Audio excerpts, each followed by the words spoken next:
नमस्कार, मैं हूं प्रदीप कुमार। आप देख रहे हैं पॉलिटिकल आइडिया। पॉलिटिकल आइडिया के आज के इस विशेष अंक में आप सभी दर्शकों का स्वागत है। मित्रों, भारत में इन दिनों मुख्य विपक्षी दल और संसद में प्रतिपक्ष के नेता राहुल गांधी लगातार आप कह सकते हैं SIR के बहाने मतदाता सूची में जो कमियां हैं, जो हेरा फेरी करके कई उम्मीदवार विधानसभा लोकसभा चुनाव जीतने की परिपाटी है, उसके विरोध में एक बड़े मुद्दे पर आंदोलन खड़ा करने का प्रयास कर रहे हैं। क्योंकि बिहार के लिए यह विधानसभा चुनाव का वर्ष है और बिहार उस SIR का से प्रभावित सबसे पहला राज्य है। चूंकि SIR के फैसला होने के बाद सबसे पहले चुनाव बिहार में होना है, 2 महीने के बाद चुनाव होना है। लेकिन इसी बहाने SIR पर जब बहस हो रहा है, राहुल गांधी ने इस मुद्दे को जनता की अदालत में लेकर जा रहे हैं। देश की अदालत जो सुप्रीम कोर्ट है, उसका फैसला कहीं ना कहीं दिख रहा है कि चुनाव आयोग के पक्ष में है।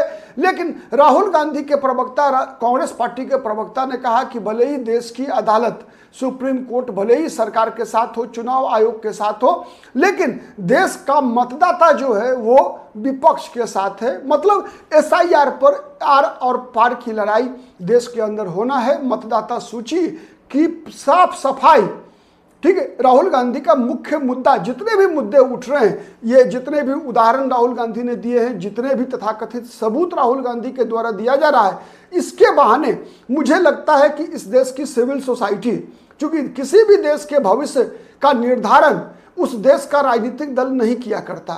क्योंकि मैं राजनीति शास्त्र का एक विद्यार्थी होने के नाते मैं बता रहा हूं कि एक चीज होती है क्या, नेचुरल ट्रूथ, प्राकृतिक सत्य। जैसे प्राकृतिक सत्य मतलब सूरज पूरब में ही उगेगा, अगर पश्चिम में सूरज उगना शुरू कर दे तो समझिए कि प्रलय आ गया। उसी प्रकार से कहा जाता है कि सत्ता वह जहर है। आपको याद होगा सोनिया गांधी ने कहा था राहुल गांधी के बारे में, जयपुर में कांग्रेस का एक अधिवेशन था, उसमें सत्ता जहर है। वास्तव में जहर है। सत्ता एक ऐसी चीज है जो एक बार किसी के भी हाथ लगने पर वो उसी प्रकार से कुर्सी प्रेमी हो जाता है, सत्ता प्रेमी हो जाता है। कोई भी हो, इरेस्पेक्टिव ऑफ, मतलब पॉलिटिकल पार्टी में बता रहा हूं, जाति धर्म व्यक्ति से उसका कोई संबंध नहीं है। जिसके हाथ सत्ता एक बार जाती है, वो सत्ता कभी भी दूसरे को लिए छोड़ना नहीं चाहता और किसी भी कीमत पर सत्ता अपने हाथ से निकलने देना नहीं चाहता। चाहे वो सत्ता में भारतीय जनता पार्टी हो, चाहे सत्ता में अटल बिहारी वाजपेयी रहे हो या आई नरेंद्र मोदी हो। कल सत्ता में मनमोहन सिंह थे, नरसिम्हा राव थे, राजीव गांधी, इंदिरा गांधी, जवाहरलाल नेहरू थे, या फिर आज राहुल गांधी है। ये सत्य है, इसमें कहीं कोई दो मत नहीं है। आप इस बात से इनकार नहीं कर सकते। मित्रों, इसके बहाने आज मैं एक विशेष मुद्दे पर आप सभी का ध्यान आकृष्ट इसलिए करना चाहता हूं क्योंकि हमारे देश का लोकतंत्र भी हमारे जैसे सिविल सोसाइटी के लोगों पे ही निर्भर करता है। सिविल सोसाइटी का एक बहुत बड़ा प्रमुख अंग है मीडिया, और उसमें भी सोशल मीडिया। क्योंकि सोशल मीडिया पर सरकार का नियंत्रण नहीं है। जो ट्रेडिशनल मीडिया है उस पर सरकार नियंत्रण कर सकती है, अखबार को, चाहे प्रिंट मीडिया हो, चाहे इलेक्ट्रॉनिक मीडिया हो, चूंकि वो सरकार के विज्ञापनों पर चला करती है। आपने देखा होगा, महसूस किया होगा कि देश के अंदर जब कांग्रेस की सरकार थी तो मुख्यतः जितने भी मीडिया चैनल्स थे वो सब उस सरकार की प्रशंसा के कसीदे करा करते थे। आज बीजेपी की सरकार है, बीजेपी की प्रशंसा में समाचार चला रहे हैं, नैरेटिव चलाने का प्रयास करते हैं। इसमें कोई भी आश्चर्य की बात नहीं है। इसीलिए मैंने कहा कि इस देश की राजनीति को, इस देश के लोकतंत्र को पवित्र बनाए रखने की जिम्मेवारी सोशल मीडिया की है, सोशल प्रेशर ग्रुप की है। अब आते हैं मुद्दे पर। मैंने कहा इस बात में कोई दो मत नहीं कि भारत की मतदाता सूची में बहुत खामियां हैं। मित्रों, आप में से कई दर्शक ऐसे होंगे, अपने कलेजा पर हाथ रखिए और बताइए कि आप ऐसे कई लोगों को क्या नहीं जानते जिनका नाम मतदाता सूची में 2 जगहों पर है। क्या होगा जवाब, कमेंट करके बताइएगा। तो अपने दिल पे हाथ रखकर देखिए और बताइए कि क्या आप अगर BLO होते तो क्या आप पूरे हर घर में जाकर मतदाता सूची का पुनरीक्षण किया करते? प्रायः मतदाता सूची का पुनरीक्षण करने वाले बीएलओ काम क्या करते हैं, अपने कार्यालय में बैठकर या गांव के किसी दरवाजे पर बैठकर ही पूरी सूची का सब खेला जो करना होता है वो कर देते हैं। सच है या गलत है? तीसरी बात मैं बता रहा हूं, बीएलओ से आ जाइए बीएलए पर, बूथ लेवल एजेंट। ये तो हर पॉलिटिकल पार्टी का है, लेकिन अगर किसी पॉलिटिकल पार्टी का एजेंट, बूथ लेवल एजेंट जो है, अगर अपना प्रोटेस्ट दर्ज नहीं करता, इसका मतलब क्या है? इसका मतलब है कि बूथ लेवल एजेंट केवल कागज पर है ना? अगर कागज पर नहीं है, अगर वास्तविक में है, तो क्या वो बूथ लेवल एजेंट चुनावी राजनीति में बिकता नहीं है प्रतिपक्ष विपक्ष के दलों के हाथों? जवाब दीजिएगा, ईमानदारी से जवाब दीजिएगा। क्या यदि किसी राजनीतिक दल का किसी विधानसभा क्षेत्र या लोकसभा क्षेत्र में अगर हर बूथ पर बीएलए नहीं है, इसका मतलब यह बात स्पष्ट है या नहीं है कि वो दल, वो व्यक्ति चुनाव जीतने में सक्षम नहीं होगा? क्योंकि चुनाव में मतदान कौन कराता है? बूथ लेवल एजेंट कराता है, आपके पक्ष में, किसी भी पार्टी के पक्ष में। सच है या गलत है? कलेजे पर हाथ रख के आप बताइएगा कि भारतीय जनता पार्टी और कम्युनिस्ट पार्टी जैसे कैडर बेस्ड पॉलिटिकल पार्टी के पास भी आज से 25-30 साल पहले की बात मैं बता रहा हूं, जब मैंने देखा है अपने अनुभव, चूंकि मुझे 1989 से लेकर चुनाव आज तक स्मरण में है, कम से कम 3 पॉलिटिकल पार्टी के पास हर बूथ पर एजेंट हुआ करते थे। उस समय में भारतीय जनता पार्टी बहुत कमजोर हुआ करती थी, लेकिन जहां प्रभाव होता था भारतीय जनता पार्टी के भी हुआ करते थे, साथ में कांग्रेस के तो हर बूथ पे हुआ करते थे। कम्युनिस्ट पार्टियों के, जहां कम्युनिस्टों का प्रभाव है, भले ही वोट उनको उस बूथ पर 5 ही मिलता हो, लेकिन बूथ पर एजेंट जरूर हुआ करता था। सच है या झूठ है? क्या आज ये ऐसा होता है? नहीं होता है। ये आप हाथ रखकर कलेजा पे बताइए कि आज से 20 साल पहले जिन, विशेषकर ये 3 पुरानी विचारधारा की बात मैं कर रहा हूं, उदाहरण दे रहा हूं, क्योंकि और जो क्षेत्रीय दल है उनकी कोई विचारधारा के आधार पर अलग नहीं है। कांग्रेस, कम्युनिस्ट और भारतीय जनता पार्टी, मतलब उससे पहले जनसंघ के लोग, पहले इन राजनीतिक दलों के कार्यकर्ताओं में वैचारिक, आइडियोलॉजिकल प्रतिबद्धता दिखती थी। क्या वो आज राजनीतिक वैचारिक प्रतिबद्धता दिखती है आपको? क्यों नहीं दिखती है? इसलिए नहीं दिखती है कि गड़बड़ी बीजेपी कांग्रेस में नहीं है, गड़बड़ी सिस्टम में है। और सिस्टम क्या है? जैसा मैंने बताया आपको कि बीएलओ अपने घर पे बैठ के, कार्यालय में बैठकर या पंचायत के किसी एक दरवाजे पर बैठकर पूरे मतदान केंद्र की सूची तैयार कर लेता है, कागजों पर तैयार हो जाता है। जब कागज पे तैयार होगा तो मृत व्यक्ति का नाम शामिल होने का खतरा रहेगा या नहीं रहेगा? जब उस बूथ पर हर राजनीतिक दल के एजेंट नहीं होंगे तो जिसका एजेंट रहेगा वह मनमानी करेगा या नहीं करेगा? जवाब दीजिएगा। तो दरअसल राहुल गांधी के इस आरोप के बहाने मुझे लगता है यह देश के लिए स्वर्णिम मौका आया है, भारत के लिए, और इस स्वर्णिम मौके को आगे बढ़ाना होगा सोशल मीडिया के लोगों को। कैसे, मैं बता रहा हूं। थोड़ा सा अपनी बात में कितना हद तक आप लोग सहमत हैं बताइएगा कमेंट करके। मेरा मानना है कि देश में पॉलिटिकल सिस्टम भ्रष्ट लोगों के हाथ में चला गया है। ईमानदार लोग राजनीति में नहीं है, या राजनीति माना ऐसा गया है कि राजनीति ईमानदारों के लिए नहीं है। आप कल्पना कर सकते हैं कि क्या अब कोई कर्पूरी ठाकुर का जन्म होगा जो 3-3 बार बिहार, 2-2 बार बिहार के मुख्यमंत्री बनने के बावजूद अपने लिए एक घर ना बना पाए हो? आज तो कोई पंचायत का मुखिया भाई अगर चुनाव जीतता है तो साल भर के अंदर स्कॉर्पियो पे घूमता है वो। सच है कि नहीं है? क्या आज के दौर में 3 बार मुख्यमंत्री बनने के बाद भोला पासवान शास्त्री, जिनके पास एक घर नहीं है, ऐसा कोई दूसरा पैदा ले सकता है क्या? नहीं। ऐसा कोई, चूंकि झारखंड पहले बिहार का अंग था, खूंटी से एक भारतीय जनता पार्टी के सांसद, कई बार के सांसद रहे कड़िया मुंडा, आपने सुना होगा करिया मुंडा की पत्नी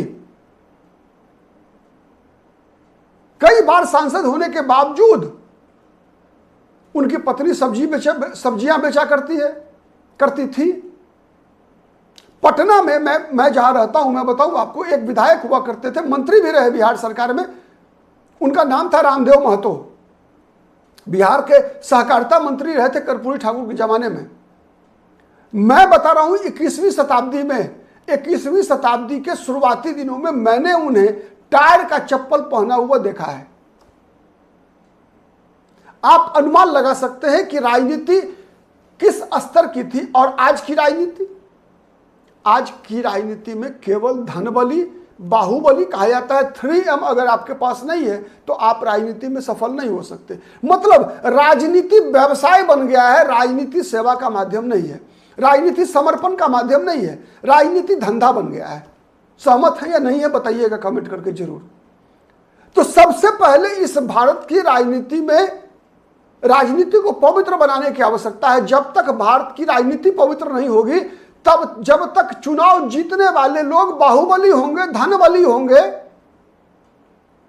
man power, muscle power, money power का खेल जब तक होता रहेगा राजनीति में। आज आप देखते नहीं है कि लोकसभा विधानसभा चुनाव में कितने करोड़ के करोड़ रुपए बह जाते हैं, कहां से आते हैं ये पैसे?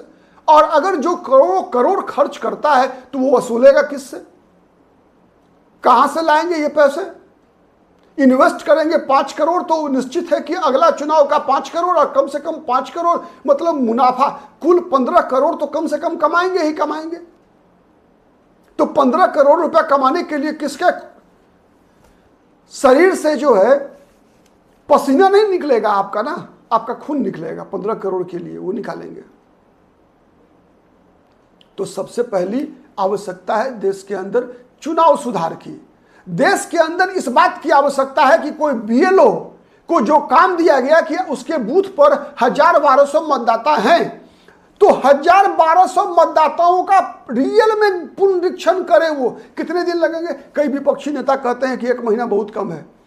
आप सोच कर बताइए, आप एक न्यूट्रल, एक ईमानदार न्यूट्रल, एक भारतीय होने के नाते, एक देशभक्त होकर बताइए कि 1200 लोगों का मतलब 1200 लोग मतलब हो गया लगभग औसत बूथ पर, एक बूथ पर 1200 मतदाता हैं देश में। 1200 मतदाता को बांट दीजिए आप 30 दिन में। एक दिन में पड़ा 40 मतदाताओं का पुनरीक्षण करना, 8 घंटे की ड्यूटी होती है। क्या एक व्यक्ति एक दिन में 1 घंटे में 5 लोगों के बारे में पता नहीं कर पाएगा कि वो जीवित है या नहीं है, वो गांव में रहता है नहीं रहता है, कहां है आजकल, उसकी नाम मतदाता सूची में रहना चाहिए नहीं रहना चाहिए? सोचिएगा जरूर और बताइएगा दिक्कत क्यों है। जब हमें ये रिपोर्ट मिल रही है कि कई मृत व्यक्ति का नाम शामिल हो गया है और कई जीवित व्यक्ति का नाम शामिल नहीं हुआ है, इसका मतलब है कि हेराफेरी किया गया। और हेराफेरी करने के केंद्र में दो तत्व हैं, एक BLO, दूसरा BLA। इसलिए है कि ये दोनों के दोनों बेईमान हैं। तो सिस्टम की सुधार की जरूरत है कि इनको ईमानदार कैसे बनाया जाए, कैसे BLO और BLA को ईमानदार बनाया जाए। अब बात करते हैं BLA कैसे ईमानदार होगा। BLO को तो ईमानदार बना के रख सकता है BLA, और लेकिन BLA ही अगर भ्रष्ट होगा, मतलब BLA मतलब बूथ लेवल एजेंट, पार्टी के कार्यकर्ता क्यों भ्रष्ट हो गए? मैंने बताया शुरू में कि पहले पार्टी के कार्यकर्ता वैचारिक आधार पर समर्पित हुआ करते थे, क्योंकि उनका नेता विचारधारा के प्रति समर्पित था। आज नेता इस पार्टी से टिकट नहीं मिला उस पार्टी में चले जाएंगे, उस पार्टी से टिकट नहीं मिला इस पार्टी में चले जाएंगे। भारतीय जनता पार्टी महबूबा मुफ्ती से गठबंधन कर ले उसको भी जस्टिफाई करेगी, और राहुल गांधी उद्धव ठाकरे से गठबंधन कर ले उसको भी जस्टिफाई कर देंगे। कोई व्यक्ति 40 साल तक की राजनीति किया है कांग्रेस पार्टी के साथ, रातों रात उसका हृदय परिवर्तन हो जाता है, विचारधारा परिवर्तन हो जाता है और वो व्यक्ति भाजपाई बन जाता है। जो व्यक्ति जीवन का 25 साल तक कम्युनिस्ट पार्टी में राजनीति किया है वो एकाएक कांग्रेसी बन जाता है, भाजपाई बन जाता है। जो व्यक्ति लगातार 20 वर्षों तक लालू प्रसाद यादव को चारा घोटाला का आरोपी बताता रहा है। आज लालू प्रसाद यादव पिछड़ों के भगवान बन जाते हैं उनके लिए, या जो पहले लालू प्रसाद यादव को पिछड़ों का मसीहा बताता था, आज उनके लिए लालू प्रसाद यादव भ्रष्टतम व्यक्ति बन जाते हैं। तो ये जो एकाएक हृदय परिवर्तन होता है, तो ये वैचारिक परिवर्तन नहीं होता, ये स्वार्थ का परिवर्तन होता है। तो जब उम्मीदवार में ही स्वार्थी होगा तो उसको एजेंट उसका बेईमान होगा या नहीं होगा, सोच के बताइएगा।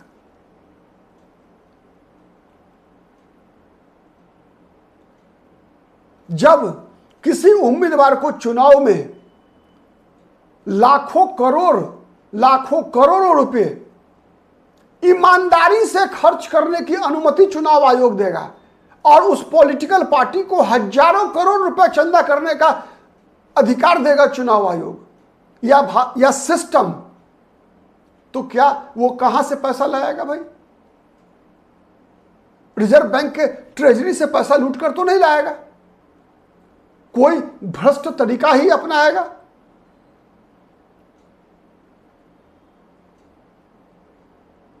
तो जब भ्रष्ट तरीका अपनाएगा तो उससे आप राजनीति में पवित्रता की कल्पना कैसे कर रहे हैं यार? चाहे वो नरेंद्र मोदी हो, चाहे राहुल गांधी हो, चाहे वो एमके स्टालिन हो, चाहे वो लालू यादव हो, चाहे वो तेजस्वी यादव हो, जिसकी चोरी पकड़ी गई वो चोर, जिसकी चोरी नहीं पकड़ी गई वो साधु। लालू यादव की चोरी पकड़ी गई है तो लालू यादव सजा याफ्ता जो चोर है। नीतीश कुमार की चोरी नहीं पकड़ी गई अब तक, तो नीतीश कुमार ईमानदारी के मसीहा? ऐसा नहीं चलता। समस्या यहां है, राहुल गांधी जिस मुद्दे को उठा रहे हैं बहुत छोटा मुद्दा है, लेकिन यह एक मौका है इस देश की आम जनता के लिए, इस देश की सिविल सोसाइटी के लिए, कि इस मौके का सदुपयोग करके आप याद कीजिए ना, अरविंद केजरीवाल जब रामलीला मैदान में धरना पर प्रदर्शन चल रहा था, क्या मांग क्या था? प्रमुख मांग क्या था याद है मित्रों? लोकपाल का। अरविंद केजरीवाल कितने दिन तक मुख्यमंत्री रहे? दिल्ली में सरकार रही, पंजाब में सरकार है, क्या लोकपाल बना? नहीं बना, नहीं बनेगा, कुछ भी नहीं बनेगा। इसलिए नहीं बनेगा कि मेरे आप जैसे लोग सोशल मीडिया पर भी बैठकर केवल भाजपा और कांग्रेस करते रहते हैं, ताली बजाते हैं। हमारे आप जैसे लोगों के लिए भी प्राथमिकता देश नहीं है, प्राथमिकता पार्टियां हैं, प्राथमिकता नेता है। प्राथमिकता में देश को आना चाहिए, प्राथमिकता देश की राजनीति को आनी चाहिए, देश हित आना चाहिए। आज क्या स्थिति है देश के अंदर? कितना प्रतिशत सच बोलते हैं देश के राजनेता? सबके सब झूठा आरोप लगाते हैं कि नहीं लगाते हैं? आज मैं अगर कहूं राहुल गांधी पर यह आरोप लग रहा है कि राहुल गांधी झूठा आरोप लगाते हैं। 2014 का वीडियो वायरल है नरेंद्र मोदी का चुनाव आयोग के संबंध में, क्या कहेंगे उसको? दूसरी तरफ यह भी सच है ना, यह भी सच है चुनाव सुधार होना चाहिए और चुनाव आयुक्तों के किसी राजनीतिक उनसे एफिडेविट कराना चाहिए चुनाव आयुक्तों से कि आप चुनाव आयुक्त या मुख्य चुनाव आयुक्त बनने के बाद 15 वर्षों तक किसी राजनीतिक दल के में शामिल नहीं होंगे। आज सुप्रीम कोर्ट पर आरोप लगता है, व्यवस्था होनी चाहिए ऐसी, कानून में संशोधन होना चाहिए कि राजनीति में शामिल हो चुका व्यक्ति, चूंकि कई वकील भी जज बनते हैं, ऐसी प्रक्रिया है हमारे देश में, तो जो व्यक्ति राजनीतिक दल का कार्यकर्ता रहा है, राजनीतिक दल का सदस्य रहा है, चुनाव लड़ा है, वो व्यक्ति एक वकील के रूप में तो प्रैक्टिस कर सकता है, जज नहीं बन सकता। ऐसा देश में हो चुका है। देश में यह भी हो चुका है कि जज पद से इस्तीफा देकर कोई व्यक्ति राज्यसभा का सदस्य बना है और मुख्यमंत्री बना है, यह भी देश में हो चुका है। इन सब चीजों पे रोक लगना चाहिए कि नहीं, आप अगर सुप्रीम कोर्ट का जज बनते हैं, चुनाव आयोग मतलब किसी भी संवैधानिक संस्था के प्रमुख बनते हैं आप, तो ना आपका बनने से 10 साल पहले न बनने के 10 साल बाद तक आपका राजनीतिक दल से कोई संबंध नहीं रहेगा। अगर संबंध बनाया तो फिर आपको इतने वर्षों की सजा होगी।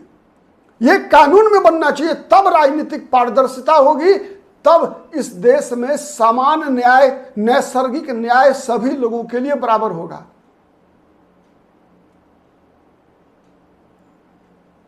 तो इसीलिए आज ये बहुत बेहतर मौका है कि आर्टिकल 324 जिसके तहत चुनाव आयोग को मतदाता सूची का पुनरीक्षण करने, तैयार करने का अधिकार प्राप्त है, इसके तहत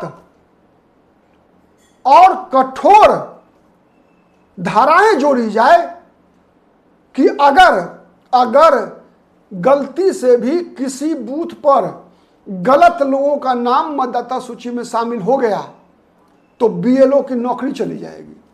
करके देखिए तो एक बार, 3 पीढ़ी तक याद रखेगा बीएलओ, कोई गलती नहीं करेगा। लेकिन जब माहौल ये रहेगा कि सरकारी है ना, सरकारी कर्मचारी है, सब कुछ चलता है, सरकारी नौकरी मतलब बिना काम के पैसा लेना, बिना काम के पैसा लेना, ये होता है सरकारी नौकरी का मतलब।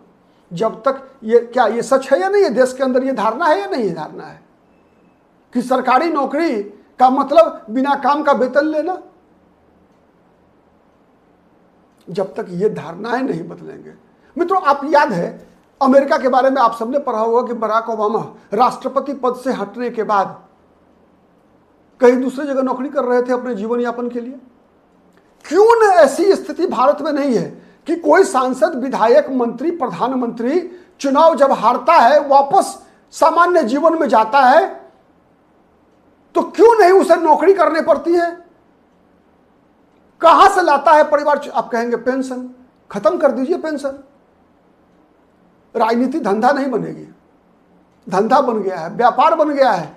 खत्म कीजिए पेंशन। अगर कोई व्यक्ति अगर सामाजिक जीवन में है, सार्वजनिक जीवन में है, तो वो समाज सेवा के लिए है। आज बताइए, जितने भी एमएलए, एमपी हैं हमारे, कितना वैभवशाली जीवन जीते हैं। और इतना अगर वैभवशाली जीवन होगा तब तो धन्ना सेठ से लेकर जितने बड़े बड़े बाहुबली हैं, कई AK-47 जिनके यहां पाए जाते हैं, जो अपराधी रहा है, हिस्ट्री सीटर रहा है, वो लोग राजनीति में आकर विधानसभा, लोकसभा चुनाव लड़ते हैं, जीतते हैं। सच है या नहीं है? क्यों? उनके लिए आकर्षण खत्म कीजिए। अगर किसी व्यक्ति को Z+Y+, ठीक है, देश में 2, 4, 10 लोग ऐसे हो सकते हैं जिनको राष्ट्रीय सुरक्षा के मद्देनजर बड़ी बड़ी सुरक्षाओं की जरूरत हो, लेकिन ये छूट भैये नेता जिनको कोई देश का दुश्मन, जिनका दुश्मन 2 प्रकार के हो सकते हैं, आपके व्यक्तिगत दुश्मन और देश के दुश्मन। अगर प्रधानमंत्री के लिए सुरक्षा की जरूरत है, चाहे प्रधानमंत्री मोदी हो, चाहे मनमोहन सिंह हो, इसलिए कि भारत का दुश्मन उनकी जान लेना चाहेगा, तो उनके लिए तो सुरक्षा चाहिए। लेकिन यहां विधानसभा, लोकसभा चुनाव लड़ने वाले प्रत्याशियों के लिए सुरक्षा क्यों चाहिए भाई? सुरक्षा चाहिए आज इसलिए कि वो अपराधी प्रवृत्ति के होते हैं। अगर ईमानदार होंगे, समाज सेवक होंगे, तो लोग उनसे प्यार करेंगे। क्यों उनकी हत्याएं की जाएगी? क्यों उन्हें जान का खतरा दिखता है? और जान का खतरा दिखता है, इसका मतलब है कि वो धंधा है, प्रतियोगिता है। वहां कोई बाहुबली नहीं चाहता कि कोई ईमानदार व्यक्ति आए। तो बाहुबली क्यों आने का जो बहाना है, क्योंकि वहां आने के बाद आप देश को लूटने का इंतजाम करते हैं, देश पर शासन करने का भाव आ जाता है आपके अंदर, आप राजा बन जाते हैं आप। तो ये राजा बनने की जो प्रवृत्ति है, उसको खत्म कीजिए ना। पहले देश को आवश्यकता है ऐसे प्रधानमंत्री की, मुख्यमंत्री की, सांसद, विधायक का जो बराक ओबामा की तरह, बिल क्लिंटन की तरह जाकर राष्ट्रपति पद से हटे और जाकर नौकरी करे। ऐसे सैकड़ों उदाहरण है पूरे दुनिया भर में मित्रों। भारत में अकेला अमेरिका का उदाहरण इसलिए दे रहा हूं कि सब लोग जानते हैं उसके बारे में। तो ये सबसे महत्वपूर्ण चीजें हैं जिस पर भारत की जनता, हम आप जैसे लोग, जिनका कि सत्ता से दूर दूर तक सत्ता पान करने की संभावना नहीं है। मैं जानता हूं मेरा वीडियो देखने वाले कोई करोड़पति नहीं होंगे, मैं इसलिए मेरे जो दर्शक हैं उनको मैं समझाने का प्रयास कर रहा हूं। जितने भी राजनीतिक दल के नेता हैं, आज उन पर नियंत्रण समाज का नहीं है, उन पर नियंत्रण है पैसों का, उन पर नियंत्रण है पावर का। मैं दावे से बता सकता हूं आपको कि अगर एक चुनाव, केवल एक चुनाव, बिहार का मुसलमान तेजस्वी यादव को वोट नहीं दे तो तेजस्वी यादव बीजेपी के वॉशिंग मशीन में जाकर तेजस्वी यादव का पूरा परिवार जो है साफ हो जाएगा। मतलब तेजस्वी यादव भाजपा में चले जाएंगे, भाजपा से गठबंधन कर लेंगे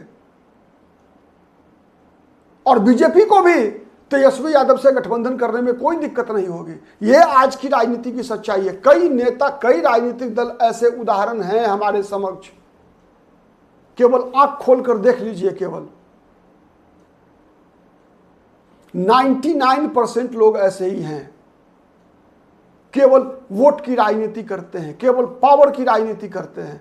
और इस पावर की राजनीति को सेवा की राजनीति में बदलने का दायित्व केवल हमारा, आप जैसे आम लोगों का है। आज के लिए मुझे लगता है बहुत ज़्यादा हो गया, आप लोग शायद इरिटेट हो रहे होंगे, इसलिए आज मैं अपनी वाणी को विराम देता हूं। लेकिन इस मुद्दे को आप दर्शकों से भी आग्रह है कि आप राजनीति का अपराधीकरण, राजनीति में बाहुबल का प्रयोग, राजनीति में पैसे का प्रयोग, राजनीति को धंधा बनने से रोकिए, तो ही देश जीवित रहेगा, लोकतंत्र जीवित रहेगा, वरना बनाना कैपिटल। आज के लिए इतना ही, नमस्कार।